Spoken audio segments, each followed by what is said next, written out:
Boa noite a todos e todas. É uma alegria poder voltar a essa casa mais uma vez. Quando conversei com a Marina dessa palestra que já estava agendada desde o ano passado, eu disse a ela que nós estávamos lançando um livro novo. E aí ela, com muito carinho, então lança aqui no João Ramalho. E eu disse, é um prazer.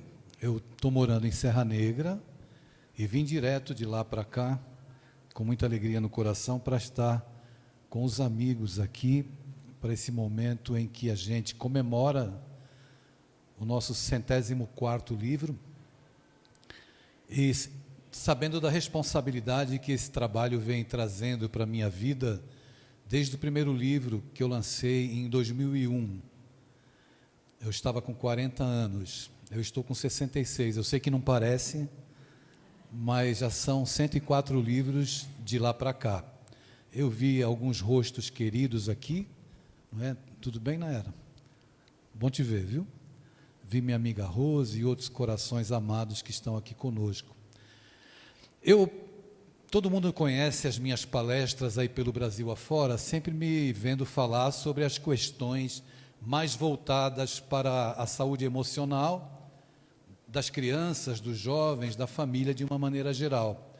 Eu nunca divulguei em público e nunca fiquei falando, ressaltando a questão da mediunidade que me acompanha desde a infância. Então, como é um livro psicografado, né, e eu nunca na minha vida imaginei que um dia fosse receber uma obra desse espírito, que eu lia os livros dele quando eu ainda tinha cabelo, faz tempo, né? E eu me admirava, assim, com as descrições que ele fazia de épocas antigas, trazendo o ensinamento do Espiritismo numa linguagem do romance. Eu era daqueles que entendia que o romance era uma literatura que não tinha muito valor. Nas minhas limitações, me permitam fazer essa confissão pública. Depois que eu li todas as obras de Emmanuel, né, que Chico psicografou, li também algumas obras da Zíbia Gasparetto e de outros romancistas, foi que eu me dei conta da pedagogia que existe dentro de um romance. Dos 104 livros que eu tenho publicados, acredito que uns 55, 56 aproximadamente são voltados para a criança e para os adolescentes. E para minha surpresa, agora que eu descobri que eu tenho mais passado do que futuro aqui na Terra, pela minha idade, de repente eu recebo um romance do Conde Rochester, um personagem, né, um espírito que ditou um livro que eu acho arrebatador na literatura espírita, que é A Vingança do Judeu. Alguém aqui já leu A Vingança do Judeu? Já leu? Algumas pessoas já leram. Quem não leu precisa ler, é um livro arrebatador, A Vingança do Judeu. Não fui eu que psicografei. Mas, para minha surpresa, ele vem e traz essa obra. Mas eu queria dividir com vocês alguns aspectos com relação à mediunidade, que começou lá quando eu tinha 5, 6 anos. Todas as noites, na minha casa, nós éramos em 8 filhos, meu pai e minha mãe. Meu pai era maquinista no Cais do Porto, em Santos, trabalhava na Companhia Docas do Estado de São Paulo. Eram 8 filhos, a casa era pequena, então dormia todo mundo esparramado. À noite, quando eu me deitava na cama, uma mulher entrava no quarto e se sentava na beirada da cama. E quando eu via aquela mulher entrar, eu me assustava e corria para o quarto dos meus pais. Os meus pais foram maravilhosos para mim, mas eles não tinham muito traquejo para lidar com questões emocionais, de sofrimento, como a maioria dos pais, não é? E eu escrevo muito isso nos livros, não respeitam muito a criança. As coisas da criança são tratadas de maneira pueril. Não respeitam também os adolescentes, mas isso é tema para outra palestra.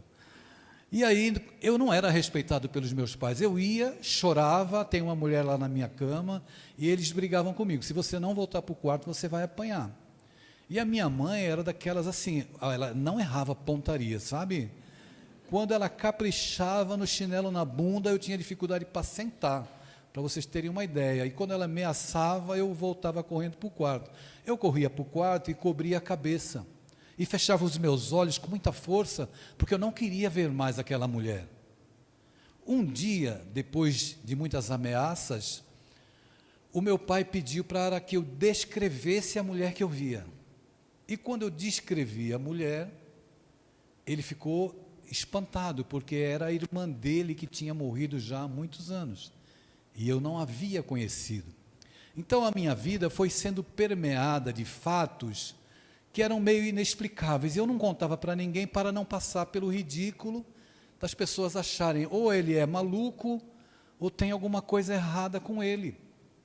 Porque quando você trabalha na área da mediunidade, a primeira coisa a gente não quer, eu particularmente aprendi que a mediunidade não é algo que a gente quer utilizar para promoção pessoal. Eu nunca fiz isso, tanto é que eu passei por muitos fatos com o próprio Divaldo, e o Divaldo tirou um peso das minhas costas. Eu tinha um conflito muito grande, porque eu escrevo demais. Então, às vezes eu brinco que eu digo que eu sofro de hemorragia literária, porque não para de sair histórias. Eu escrevo histórias infantis em 30 minutos, 40 minutos, é algo assim impressionante. Mas eu tinha dúvidas e tinha um conflito. Isso tudo está saindo da minha cabeça, eu pensava.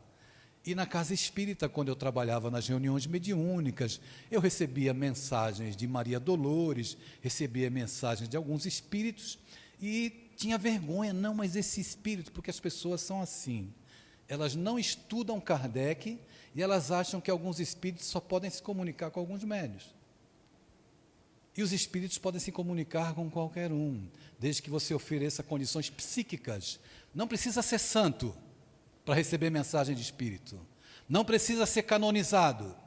É importante que se tenha um mínimo de conhecimento, evidentemente, e o mínimo de equilíbrio, mas santo não. Então as mensagens vinham e eu escondia. Quando eu já era um homem casado, tinha as minhas filhas, eu passei um período em que eu virei do lar. A mãe das minhas filhas foi trabalhar na prefeitura de Bertioga e eu estava afastado da Companhia Siderúrgica Paulista porque eu estava com alguns problemas de coluna e até me aposentei depois por invalidez. E eu sentei na cama, sempre sentando na cama, veja o caso, que é interessante. Sentei na cama, só que agora um homem adulto, pai de meninas, quando um homem entrou em casa. Um homem de estatura mediana aproximou-se de mim e eu prestei atenção em um detalhe, no paletó que ele usava, que não era um paletó comum, e na gravata, que parecia que tinha uns lacinhos que desciam assim, não era uma gravata borboleta também, era um laço que estava dado ali. E ele disse assim para mim, tome de uma pena, ele falou pena, nunca mais esqueci isso, tome de uma pena que eu vou lhe ditar uma mensagem. Então eu peguei um papel e peguei um lápis, e ele me ditou uma mensagem que eu nunca mais esqueci na minha vida. A mensagem se chamava Alforria das Consciências. E ele falava que nós, seres humanos, somos escravos da ilusão, somos escravos das paixões e vivemos presos, atados ao tronco da ignorância. A analogia que ele fazia entre a escravatura e a nossa condição de criaturas que se permitem escravizar pelas ilusões que o mundo vende, ela é perfeita. Ela é perfeita, porque nós somos esses escravos, sim. Nós estamos sempre procurando atender às demandas do mundo, dizendo sim para o mundo e não para nós. Nos escravizamos voluntariamente quando nós não somos fiéis aos nossos princípios e queremos, de alguma forma, caber em algum grupo, se sentir adequado ou buscar validação para as coisas que a gente quer nas opiniões dos outros. Então, nós somos escravos. E ele assinou a mensagem como José do Patrocínio. E no final ele disse assim, escreveu, nunca mais esqueci dessa mensagem. E todas as mensagens que eu recebo dos espíritos, eu sempre mando para alguém ler, para não parecer que eu estou louco sozinho. Está sentada ali atrás uma pessoa que eu gosto muito, que é minha amiga, que ela é revisora de livros meus. Não da editora que publicou esse livro novo que a gente está lançando aqui hoje. Ela é revisora da editora Intelitera. do meu amigo Luiz Saigusa e da Cláudia Saigusa. E eu mandei para ela, alguns dias atrás, um romance do Rochester, não esse aqui, porque ele já me ditou outro, com mais de quase 400 páginas, mais robusto do que esse. E eu mandei para ela ler. Como ela é revisora e também tem uma visão mais abrangente e técnica da literatura, muito me interessava ouvi-la. Quando eu recebi a mensagem de José do Patrocínio, eu mandei para outras pessoas. E fui lá no livro do Chico, Parnaso de Além Túmulo, o primeiro livro deles. Pessoal, o assunto está chato? Tem certeza? Pode continuar, então, falando isso? Se quiser, a gente fala de depressão. O que vocês acham? Continua, né? Tá certo. Então, vamos continuar, né, Ana? Estou brincando. Então, eu mandei a mensagem do José do Patrocínio. Ah, sim, eu estava falando do livro do Chico. Parnaso de Além Túmulo foi o primeiro livro lançado pela Lavra Mediúnica de Francisco Cândido Xavier. E no Parnaso tinha a mensagem do José do Patrocínio. Claro que eu sou uma antena muito pálida e enferrujada, perto do Chico, que é uma antena poderosa, uma antena mediúnica poderosa. Mas eu corri no Parnaso, o abri, para ler se eu identificava alguns traços do José do Patrocínio na literatura do Chico, né? Com aquela mensagem que eu tinha recebido. E eu encontrei. Depois eu fui fazer algumas pesquisas, porque eu não gosto de passar por bobo na mão de espírito, porque a gente tem que ter juízo, clareza, não pode se iludir e tem que ter consciência do que você está fazendo. Agora, você tem que ter certeza também que você vai levar pedrada, ok? Ainda ontem eu estava... Onde eu estava ontem? Fazendo palestra? Onde, Nilce? Tu não estava lá também, criatura? Já esqueceu. Idoso é assim, é um caso sério. É 24 horas de validade a nossa memória. Depois... Eu estava em alguma cidade fazendo palestra e um fato aconteceu que me remeteu a essas questões da mediunidade. Então, você tem que ter clareza e você tem que saber que, assim, me disseram a seguinte frase: você quer iluminar? Então aprenda a ser queimado pela chama. Porque é assim que funciona. Sabe? A vida aqui na Terra é uma vida em que se você fizer alguma coisa um pouco diferente, prepare-se, porque você vai levar pedrada. Se você pensar um pouco diferente, prepare-se, porque você vai levar pedrada. Quando eu comecei a falar da paternidade da minha filha trans, ela me apresentou aqui como escritor, palestrante, que viaja para fazer palestra no exterior, e tudo isso é verdade, mas ela não me apresentou como ser humano. O ser humano é Adeilson Silva Salles, 66 anos, pai de 3 filhas, sendo que uma das minhas filhas é uma mulher trans, da qual eu tenho muito orgulho, que me fez um homem melhor, um ser humano melhor, um psicanalista melhor, um escritor melhor. Eu tenho muito orgulho da minha história. Quando eu estou no meio religioso, eu já tinha mais de 80 livros publicados, e eu não tenho como esconder quem eu sou. Você vai me ver falando sobre isso, porque esse sou eu e esta é a minha vida. Eu não vim aqui para representar um papel para você comprar meu livro. Você compra se você quiser, mas você não vai ouvir eu contar mentiras para você. Porque foi assim que eu forjei meu trabalho, porque foi assim que eu cresci com o meu trabalho. Falando, olha, eu tenho uma filha assim, eu tenho uma filha assado, tenho uma filha juíza, tem essa minha filha trans que trabalha como TI em Berlim, e tem a outra filha, Carol, a mais nova, que é estudante de Direito, que mora no Rio Grande do Sul. Essa é a minha vida.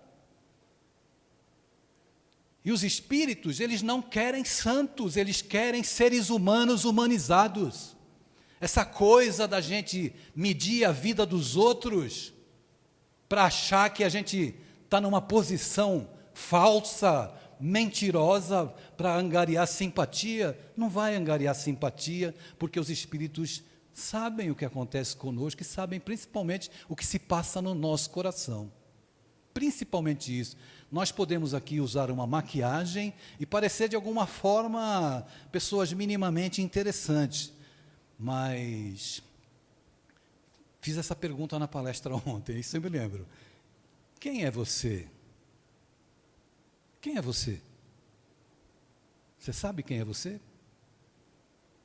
Eu sou médico, eu sou engenheiro. Você não é nem médico e nem engenheiro. Eu sou eletricista, também não é eletricista. Isso é uma ocupação profissional. Quem é você? Você é a sua essência ou você é aquilo que o mundo diz que você deve ser? Esse é um ponto grave na vida da sociedade hoje, das pessoas que experimentam um vazio existencial porque pedem um endereço, o CEP do próprio coração. Voltando lá para o Divaldo. Então ele me disse, eu estava no congresso em Brasília, como um dos palestrantes, ele também ia palestrar lá. Ele disse assim, ele me abraçou, eu não esperava aquela atitude paternal, mas ele não sabe o que ele fez comigo, porque ele tirou um peso, sabe, Rose, do meu coração. Eu estava sentado, ele me abraçou assim, olhou para as pessoas e disse, o Adeilson é um escritor médium.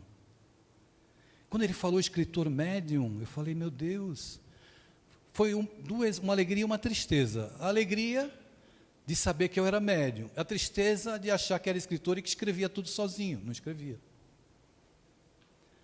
E em 2014, uma experiência assim inusitada, porque nem eu acreditei quando aconteceu. Um amigo me mandou mensagem pelo Facebook, os amigos do Instituto Ser, lá de Belo Horizonte, onde o Haroldo Dutra começou, o Júlio Corradi começou, e eu estava em Goiânia e almocei com o Haroldo e com o Júlio. 30 dias depois ele mandou uma mensagem pelo Facebook, naquela época não tinha nem WhatsApp. Ele disse assim, Adeilson, você precisa vir a Belo Horizonte porque aconteceu algo do seu interesse.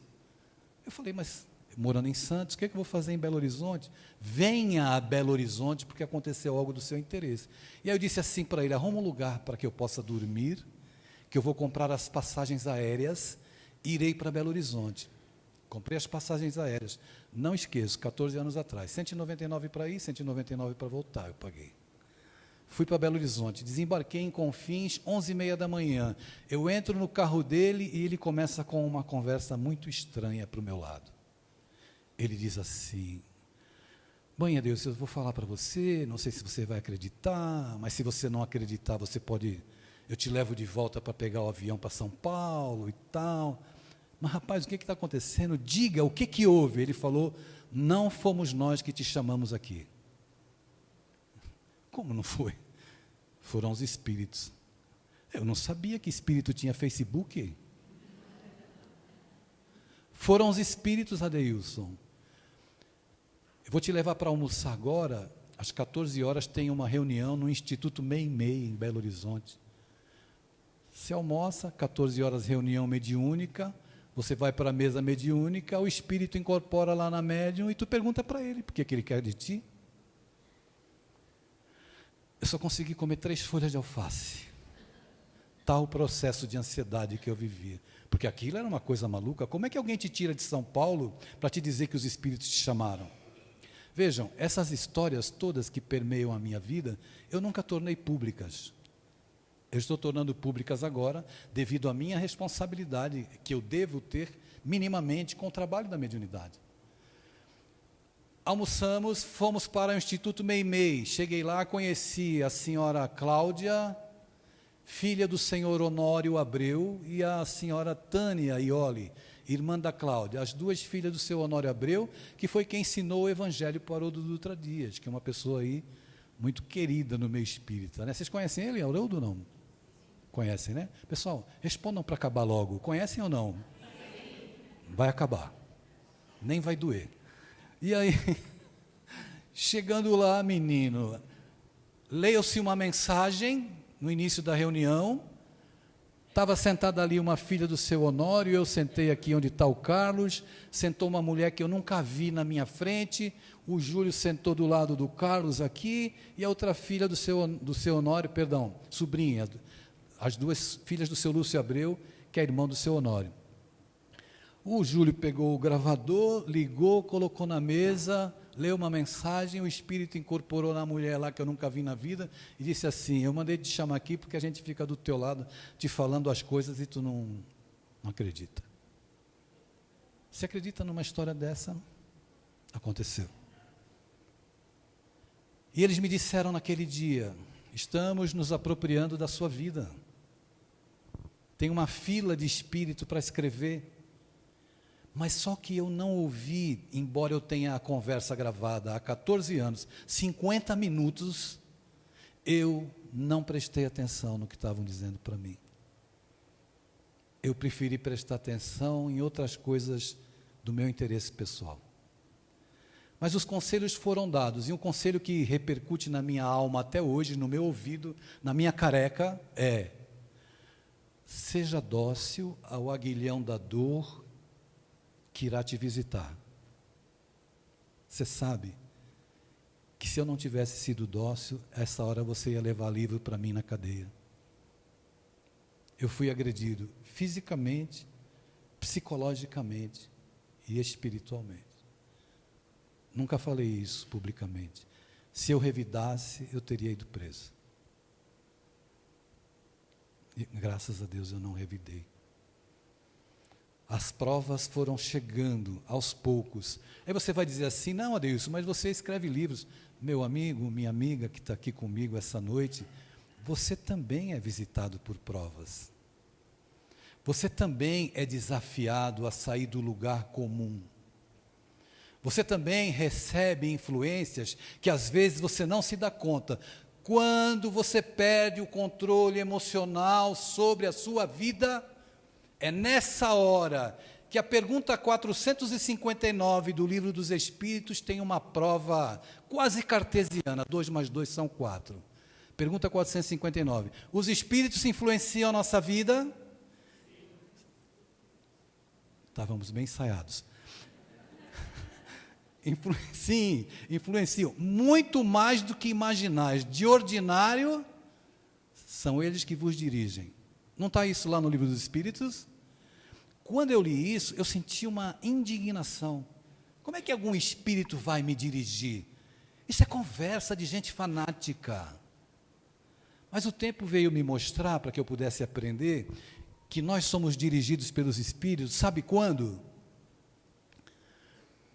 Quando a gente não age com a nossa vida, quando a gente reage.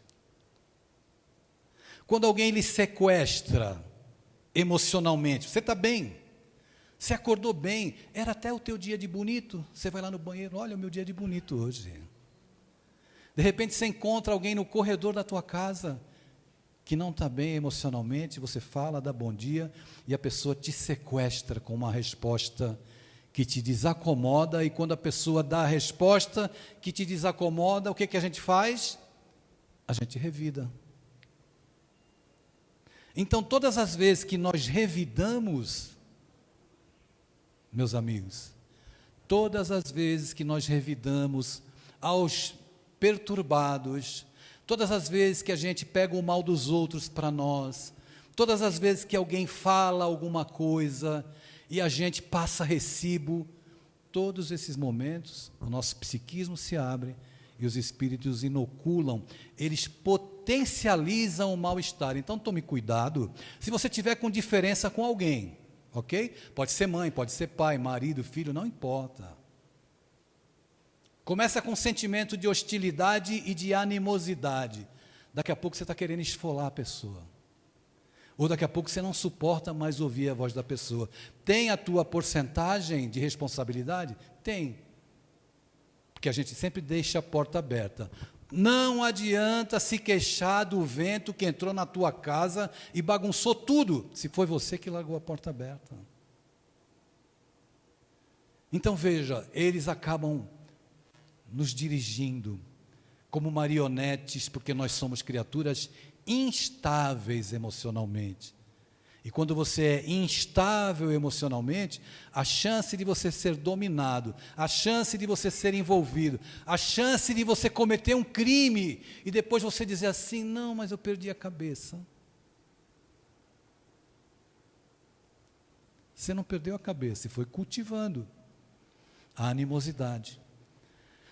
E isso é muito, muito ruim, porque a gente acaba adoecendo gravemente.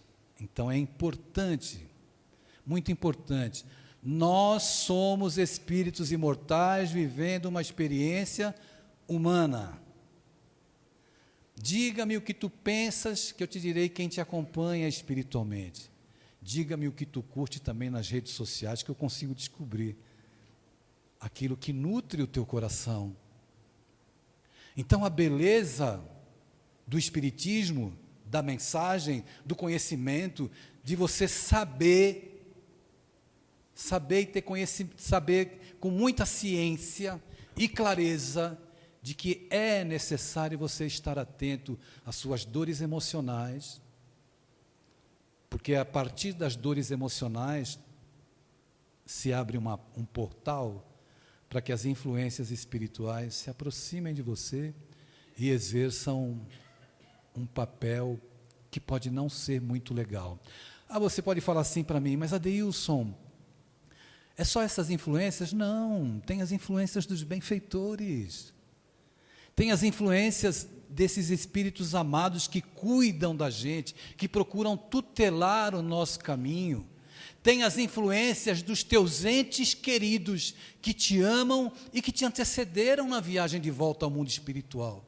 Quando você vem para o João Ramalho, e você se permite se desligar da inquietação, da gritaria mental que toma conta da tua cabeça, porque você está preocupado com os teus problemas, você silencia. Olha que interessante, vou para o João Ramalho tomar um passe, porque a coisa foi pesada hoje. Depende da sintonia que você manteve o dia inteiro. Começa a ficar pesada quando a gente já grita no trânsito com alguém, quando a gente pega o recibo, passa um perturbado e te fecha. Vindo de Serra Negra hoje eu levei 2 fechadas, com categoria, que quase que eu saio da estrada. Eu respirei, aqui na entrada de São Bernardo, então, na hora que eu fui virar, eu estava dando seta, o homem enfiou a mão na buzina, sabe? Aquela buzinada é proporcional ao tormento que está dentro dele.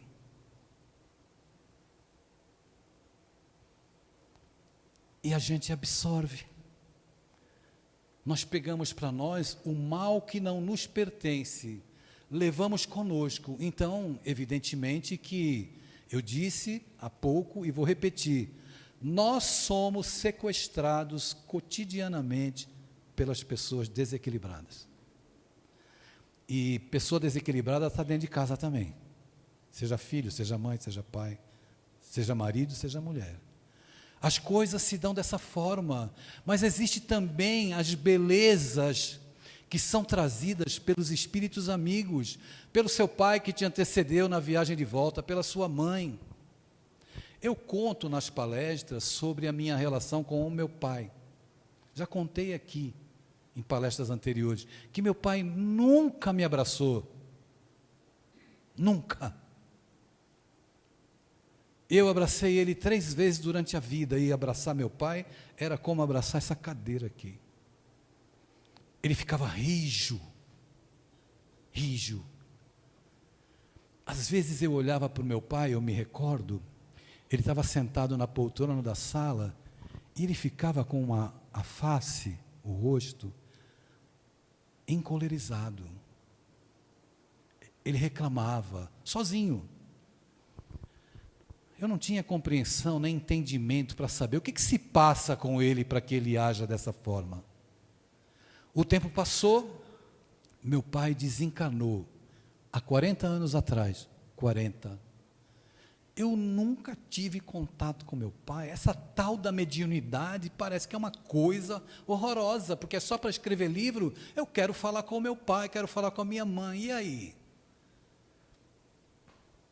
Aí eu lembro do Chico, né? O telefone só toca de lá para cá. Pois bem, o ano passado, meus amigos, eu era um dos palestrantes do Congresso Espírita de Fortaleza, lá do Ceará. Aliás, esse mês de abril eu vou para lá para fazer um seminário em Fortaleza. E eu era um dos palestrantes do Congresso. Dia 31 de outubro, eu desembarquei no aeroporto, às 19 horas, em Fortaleza. Tinha um anjo lá me esperando. Não é um anjo de asas, pessoal. Anjo mesmo da cabeça chata. Era um cearense. Ele me levava para o restaurante, me levava para o local do evento. Ele ia cuidar, até me despachar de volta para São Paulo. E ele me levou para jantar. Faz muito tempo que eu não ia a Fortaleza, desde antes da pandemia. E nós estávamos jantando, e ele ensaiou bastante para me falar isso, sabe, Ana? Ele disse assim: Adeilson, olha, você sabe que aqui Fortaleza é uma grande capital, né? Tem a grande Fortaleza, com cidades periféricas, como nós temos aqui São Paulo e a grande São Paulo. Olha, na segunda-feira passada, uma casa espírita da periferia, uma médium recebeu uma mensagem.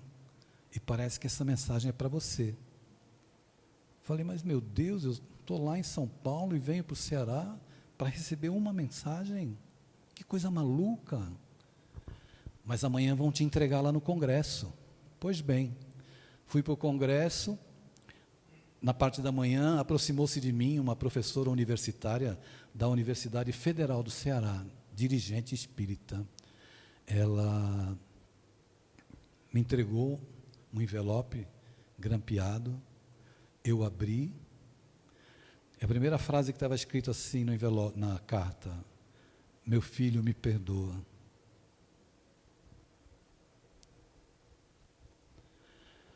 Eu não sabia que tinha tanta coisa dentro da tua cabeça. Quando você era jovem, eu dizia para sua mãe que você não tinha juízo, que você nunca ia fazer nada direito. E ele foi falando, e ele me disse coisas que só eu sei, nem quem vive comigo sabe. E me pediu perdão muitas vezes. Claro que ele não precisava pedir perdão, porque eu acreditei que ele não gostava de mim durante um tempo. Mas teve um dia tão especial,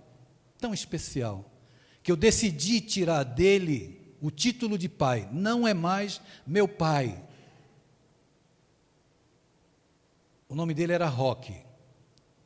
Eu quero saber quem é o Roque agora. Você não é meu pai. Quando eu olhei para o Roque, nasceu tanta compaixão no meu coração. O Roque era órfão de pai e mãe desde os 2 anos. Ele não tinha nada para me dar, a não ser aquelas frases prontas. Homem tem que ter palavra, homem é isso, homem é aquilo. Era o nível de entendimento do meu pai.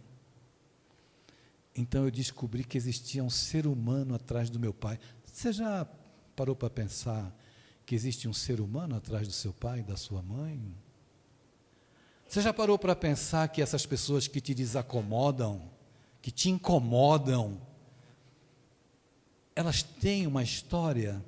E às vezes a gente não alcança, porque a gente só quer olhar para o personagem que o mundo diz que eles devem ser, e a gente cobra.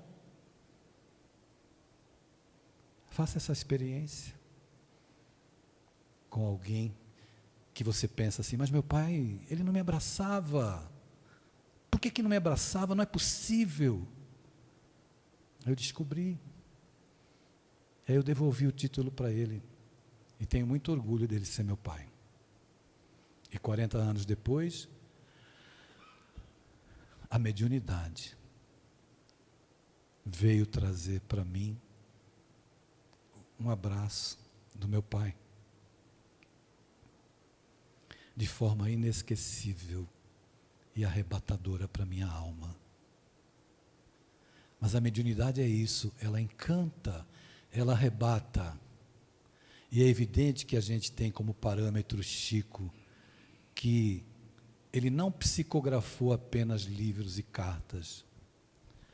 Ele psicografou dentro do meu coração e psicografou também dentro do seu coração.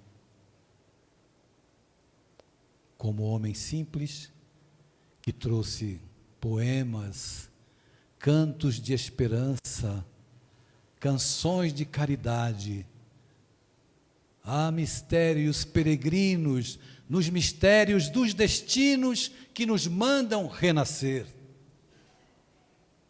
Da luz do Criador nós nascemos, múltiplas vidas nós vivemos, para a mesma luz volver. Nós buscamos na humanidade as verdades da verdade, sedentos de paz e de amor. E em meio aos mortos-vivos, nós somos míseros cativos da iniquidade e da dor. É a luta eterna e bendita em que o espírito se agita nas tramas da evolução. Oficina onde a alma presa forja a luz, forja a grandeza da sublime perfeição. É a gota d'água caindo no arbusto que vai subindo, pleno de seiva e verdor. É o fragmento do estrume que se transforma em perfume na corola de uma flor. Flor que terna expirando, cai ao solo fecundando, no chão duro que produz, deixando um aroma leve na aragem que passa breve nas madrugadas de luz. É a rija, bigorna, o malho, pelas fainas do trabalho, a enxada fazendo o pão. É o escopro dos escultores que transformam as pedras em flores, em carraras de eleição. É a dor. Quem não conhece a dor aqui? Quem aqui não conhece a dor? É a dor que através dos anos, dos algozes, dos tiranos, anjos puríssimos faz, transmutando neros rudes em arautos de virtudes, em mensageiros de paz. Tudo evolui, tudo sonha na imortal ânsia risonha de mais subir, de mais galgar. A vida é luz, esplendor. Deus somente é o seu autor e o universo é o seu altar. Na terra, às vezes se acendem radiosos faróis que esplendem dentro das trevas mortais. Suas rútilas passagens deixam fulgores e imagens em reflexos perenais. É o sofrimento do Cristo, portentoso, jamais visto no sacrifício da cruz, sintetizando a piedade, cujo amor à verdade nenhuma pena traduz.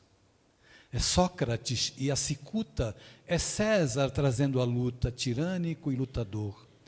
É Celine com sua arte, ou o sabre de Bonaparte, o grande conquistador. É Anchieta dominando, a ensinar, catequizando o selvagem aprendiz. É a lição de humildade e de extremosa caridade do pobrezinho de Assis. Ó bendito quem ensina, quem luta, quem ilumina, quem o bem e o amor semeia. Nas fainas do evolutir terás aventura que anseias nas sendas do progredir. Uma excelsa voz ressoa, no universo inteiro ecoa, para a frente caminhai. O amor é uma luz que se alcança. Tende fé, tende esperança para o infinito. Marchai. Castro Alves, pelas mãos abençoadas de Chico Xavier, a mediunidade, que dá notícia para os vivos que não existem mortos. É a mediunidade que diz que nós todos somos iguais perante Deus. Não acumule o tormento de classificar as pessoas pela genitália, ou pela cor da pele, ou porque usam piercings e tatuagens. Não entenda e valorize o apartheid entre os filhos de Deus, por religião, por orientação sexual. Jesus apresentou um Deus amoroso e bom. E um Deus amoroso e bom, Ele não separa filhos. Um Deus amoroso e bom ama a todos nós, a mim e a você, com as nossas virtudes, com as nossas mazelas. a gente precisa pensar muito seriamente se nós estamos tendo uma relação de maioridade espiritual com Deus, não de infância. A infância é aquela do espírito que se acha injustiçado aqui na terra. A infância espiritual é aquela em que você terceiriza as suas dores. Sempre tem alguém responsável pela sua dor. Muletas, bengalas psicológicas. Daí a urgência de estabelecermos uma relação honesta com Deus. Pararmos de projetar nas pessoas o que nós queremos amar nelas e aceitá-las como elas são. Eu vou repetir, atenção, isto é uma gravação. Parar de projetar nas pessoas aquilo que a gente quer ver nelas. Não dá para amar projeções. Tirar as projeções e amar o humano que existe em cada um. Isso vai fazer a diferença. Essa semana passada eu estava fazendo palestra e falava sobre mães, relação das mães com os filhos. E eu disse assim, perguntei para as mamães presentes, as mães amam os filhos, não amam? Pessoal, responda para acabar, está quase. As mães não amam os filhos? Sim. Muito bem, as mães amam os filhos, mas não amam os filhos da mesma maneira. Não é, mãe? Não é? Pode falar, gente, para de romantizar. Amam os filhos, tudo, mas não amam da mesma maneira. Eu vou temer pela minha integridade quando descer daqui, alguém vai me agredir? Espero que não, porque eu não estou falando nenhuma barbaridade. Essa é a realidade. As mães amam, mas não amam da mesma maneira. Por quê? Porque com alguns elas já viveram outras experiências há mais tempo. É a realidade da reencarnação. Já disse isso aqui também. Tem filho que você coloca no alto da montanha, empurra e nem assim o condenado rola. E tem filho que você coloca no alto da montanha, quando você vira para olhar, o que aconteceu? Ele já voou, o pai aqui não está se acabando. Ele já voou, está longe, porque os filhos têm necessidades diferentes. Então volte para sua casa hoje sem ciúme do seu irmão, que a sua mãe tem preferência. Talvez eles tenham uma história de mais tempo, além da sua, né? Olha, pessoal, a gente está lançando esse livro, que se chama O Outro Lado do Espelho. Eu, particularmente, considero esse romance, eu particularmente, devo estar obsedado, né? Porque fui eu que recebi a obra. É um romance que faz pensar. Ele é muito contundente, porque ele tira justamente o foco do amor. Sabe aqueles 15 segundos de espasmo muscular? Sabem? Conhecido popularmente como orgasmo. Então, isso é um espasmo muscular, orgasmo. Isso não tem nada a ver com amor. Pode ser um complemento afetivo na relação amorosa, mas não é o amor. O amor é algo que ele vai se manifestando de uma forma que as pessoas não entendem. Então, deixa eu contar, eu só posso contar, não posso falar da vida de ninguém, né? Posso falar da minha vida. Eu já contei isso várias vezes, mas para exemplificar, eu vou repetir. Quando o meu filho me disse que era filha, ele era casado, não tinha filhos. Eu não sabia que ele tinha surtado, e há 3 anos estava com cuidados psiquiátricos. Ok? A semana passada chegaram 4 pessoas pedindo socorro para mim, porque estão querendo se matar dentro desse contexto. E ele era casado. Quem cuidou do meu filho? A esposa. Quem ajudou meu filho a fazer a transição do masculino para o feminino?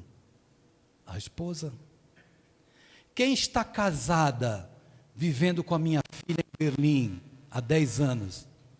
A esposa. Você ama pelo pênis? Você ama pela vagina? Hein, pessoal? Claro que não.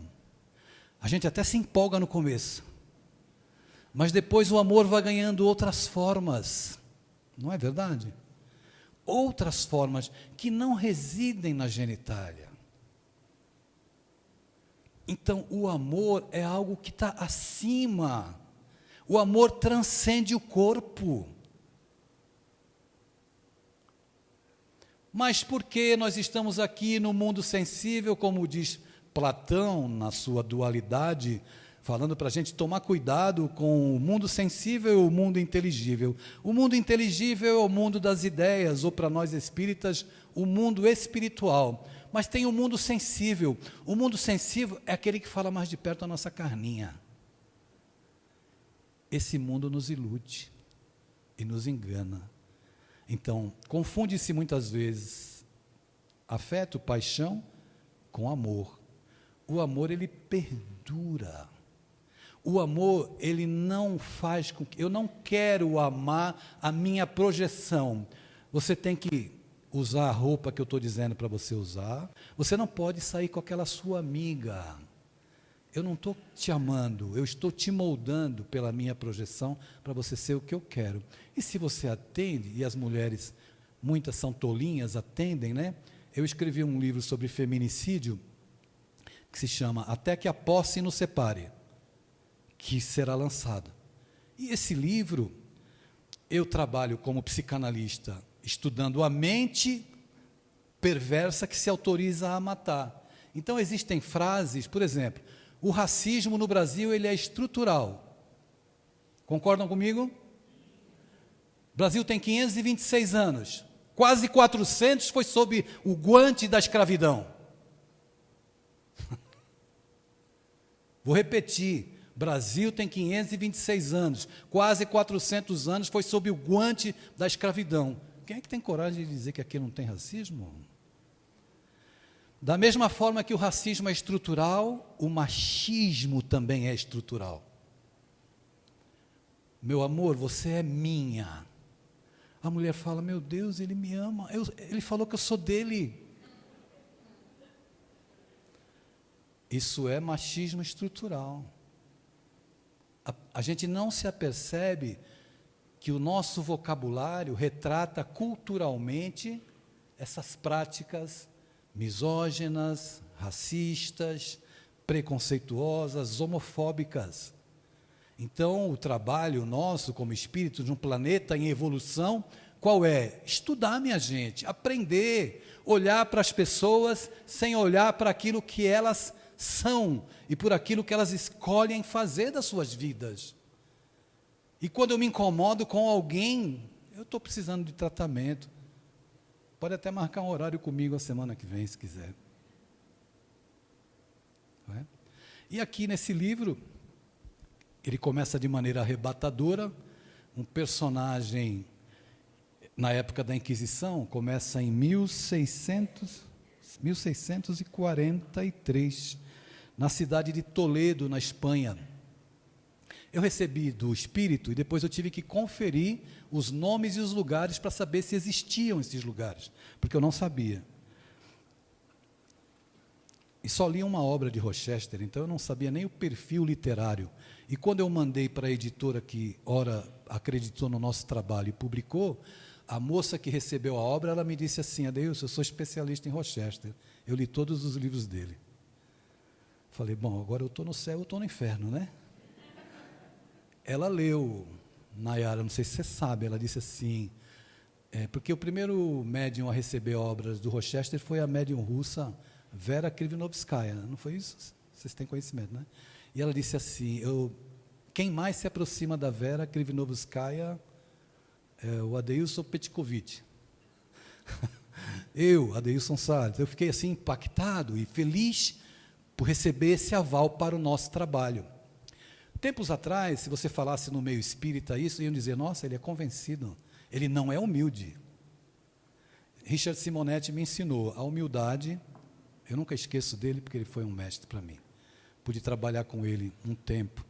Ele me disse assim, a pessoa humilde tem consciência da sua capacidade.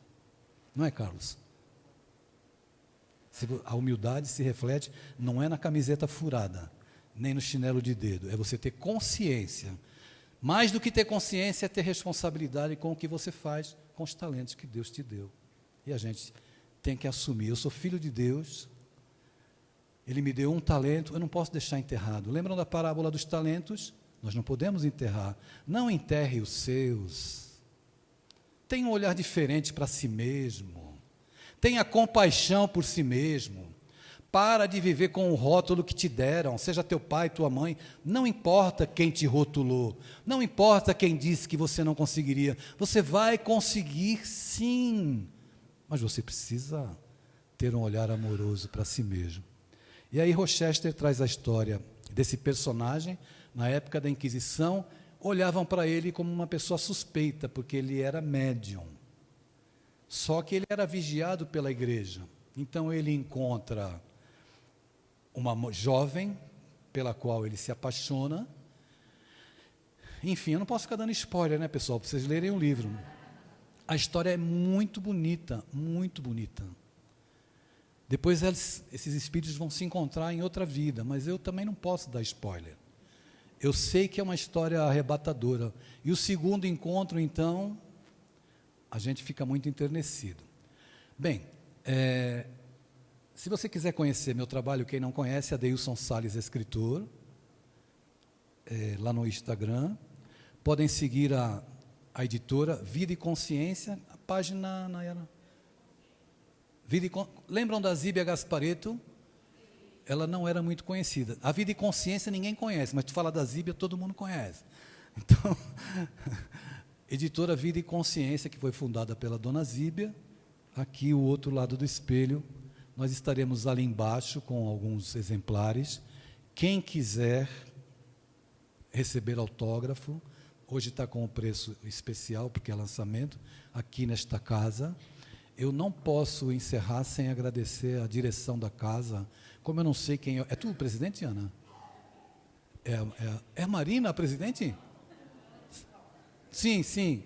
Então, não, sim, então eu agradeço a Ana, o Carlos, a Marina, os amigos dessa casa que me acolheram, vocês que tão gentilmente e amorosamente, eu fiz uma palestra hoje totalmente diferente do que normalmente eu faço, mas eu tinha que falar um pouquinho desse meu perfil, porque as pessoas não conhecem esse lado da mediunidade, de muitos tormentos e de muita vontade de me matar que eu tive em várias situações, quando eu não sabia lidar com essa questão da mediunidade.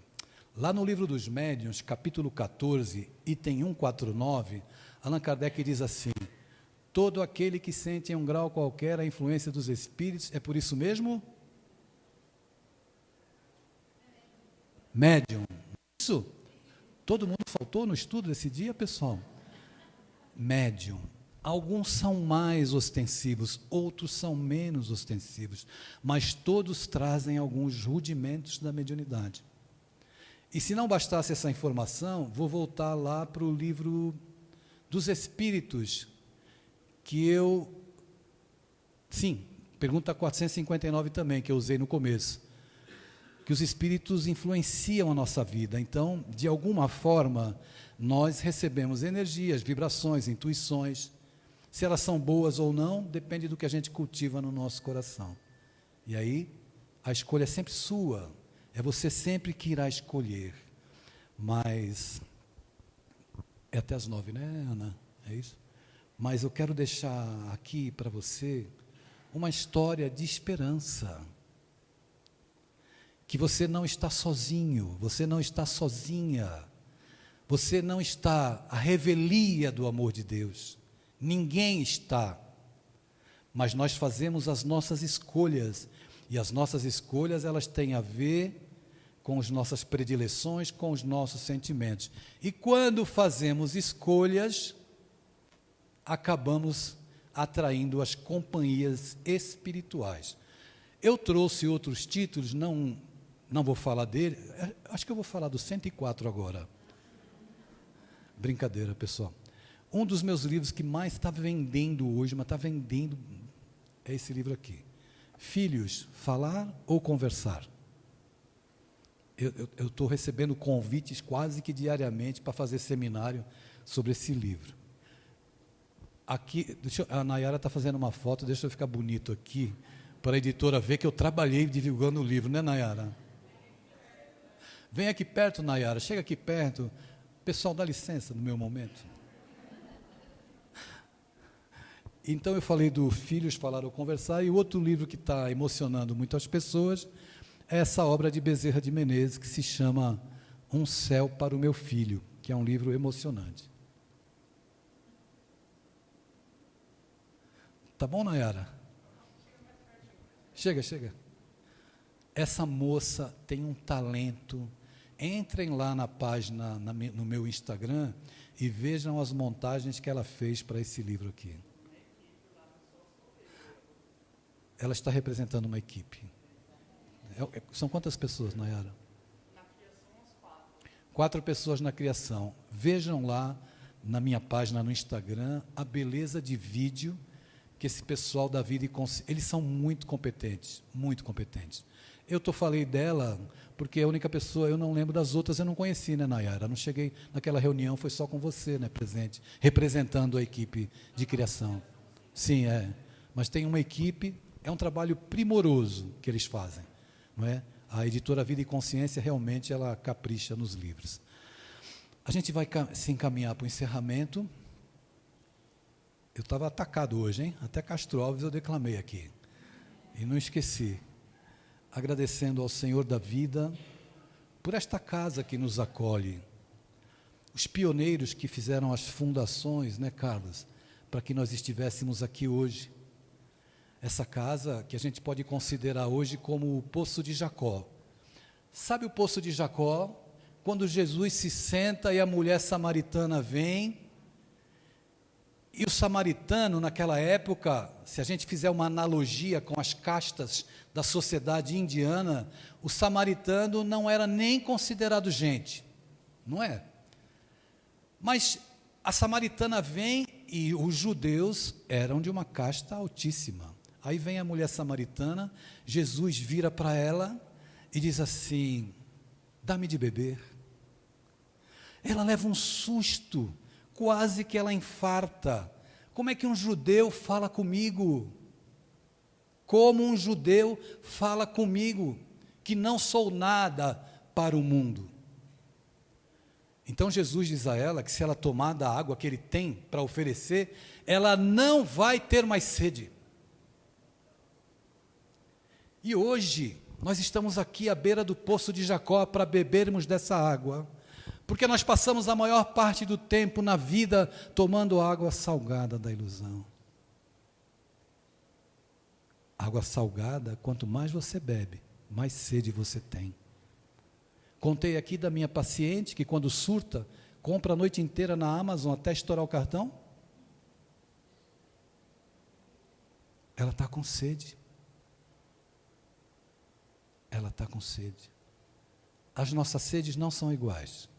A gente pode ter sede de paz, sede de afeto, sede de compreensão, mas nós temos sede. Então, eu te convido agora para você sentar comigo aqui, olha, porque Jesus está para nos oferecer aqui a água que sacia a sede da tua alma, a sede da tua ansiedade, das tuas angústias, porque o Evangelho é isso. É uma fonte de água que jorra, mas a gente precisa desejar, tomar, para nos sentirmos bem. Eu desejo a todos os senhores e as senhoras um feliz retorno aos vossos lares. Se alguém quiser um abraço, não precisa comprar livro, o abraço é garantido. Nós estaremos ali para abraçar.